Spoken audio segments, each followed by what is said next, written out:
Hello friends, आज हम आपके सामने फिर से हाजिर हैं। एग्ज़ाम टाइम को लेकर के आज हम बात करेंगे, क्योंकि बच्चों के बोर्ड के एग्ज़ाम शुरू होने वाले हैं।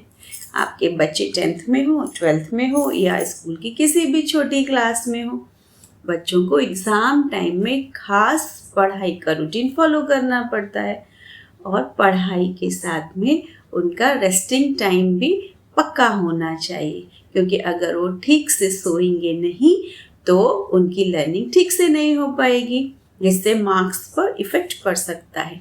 इसलिए अगर बच्चे बड़े हैं और खुद मैनेज कर सकते हैं तो ये तो बहुत ही अच्छा है, लेकिन अगर बच्चे थोड़े छोटे हैं या फिर उनको थोड़ी सी हेल्प चाहिए तो उनके पेरेंट्स इसमें उनकी हेल्प कर सकते हैं। आप अपनी पढ़ाई के समय को निश्चित करें और उसी पैटर्न को पूरे एग्ज़ाम टाइम में फॉलो करें और अपने सोने के समय को भी निश्चित करें। सोने के समय का मतलब ये नहीं है कि आपकी पढ़ाई पूरी हो नहीं पाई। मान लीजिए आपने सोचा कि मुझे 10 बजे सोना है, 2 क्वेश्चन रह गए थे या 1 चैप्टर रह गया था, आपने देखा 10 बज गए, नहीं अब तो मुझे सोना है। सोने के समय से मतलब है कि आपको 8 घंटे तो सोना ही है 24 घंटे में से। जैसे कि आपने 6 घंटे पढ़ाई कर ली तो आप 1 घंटे का रेस्ट ले लीजिए। अब 6 घंटे अगर आप पढ़ रहे हैं, 4 घंटे अगर आप पढ़ रहे हैं तो आपको लगातार नहीं पढ़ना है।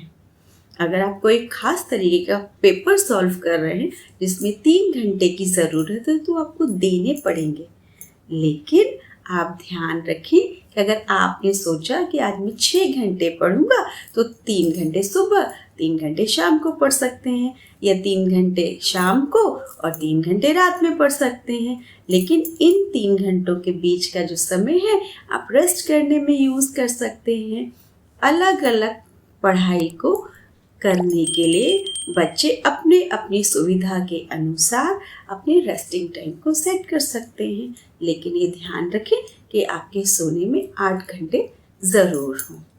और पढ़ाई और रेस्टिंग टाइम के अलावा सबसे ज़्यादा इम्पॉर्टेंट चीज़ है आपकी डाइट, जिससे कि आपको पूरा पोषण मिले, आपकी हेल्थ भी अच्छी रहे, आपको थकान ना हो और आपको ऐसा ना हो कि आपने खाना खाया और आपको इतनी नींद आने लगी कि आपका पढ़ाई में मन ही नहीं लगता।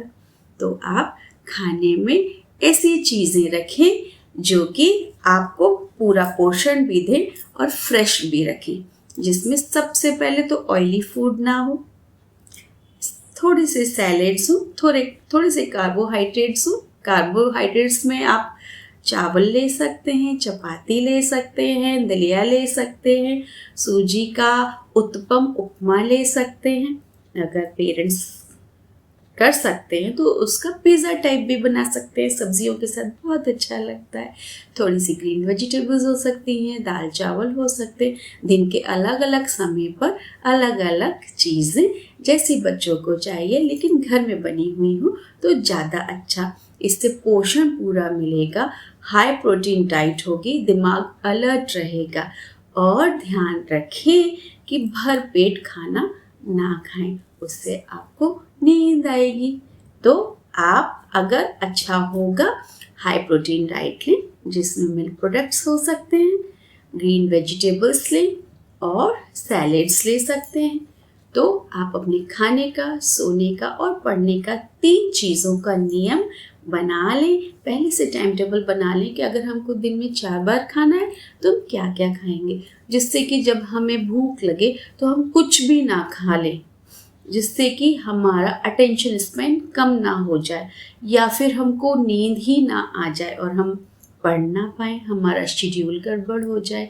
इसलिए इन सब बातों का अगर हम ध्यान रखेंगे तो ना हमें थकान होगी, हमारा अटेंशन स्पैन बढ़ जाएगा और हम लर्निंग अच्छे से कर पाएंगे और उससे हमें अच्छे मार्क्स लाने में आसानी रहेगी।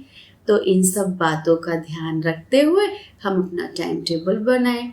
अच्छा होगा कि सबसे बाद वाले एग्ज़ाम के लिए पहले से पढ़ाई शुरू करें, फिर उससे पहले वाला, फिर उससे पहले वाला, और जब पहले नंबर का एक्चुअली एग्ज़ाम हो तो आप पढ़ाई पूरी करके ख़त्म कर लें बीच में थोड़ा सा 1-2 दिन का गैप दें और फिर जैसे जैसे एग्ज़ाम आते जाएं वैसे वैसे आप पढ़ाई करें।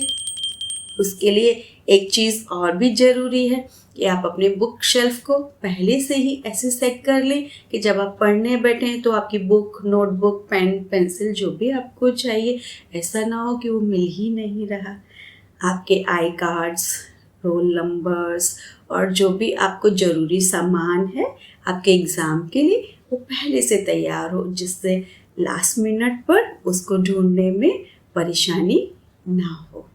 इन सब चीज़ों का अगर आप ध्यान रखेंगे तो आप अपने एग्ज़ाम की तैयारी अच्छे से कर पाएंगे, फ्री रहेंगे और आप अच्छे मार्क्स ले पाएंगे, थकान भी नहीं होगी।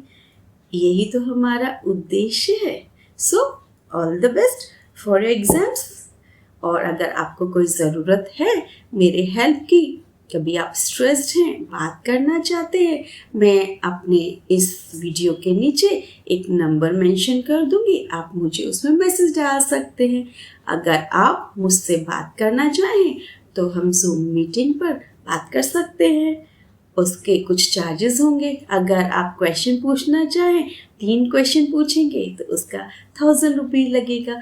और अगर आप सेशन रखना चाहें तो 10 मिनट्स का सेशन भी रख सकते हैं, जिसका 500 चार्ज हो सकता है।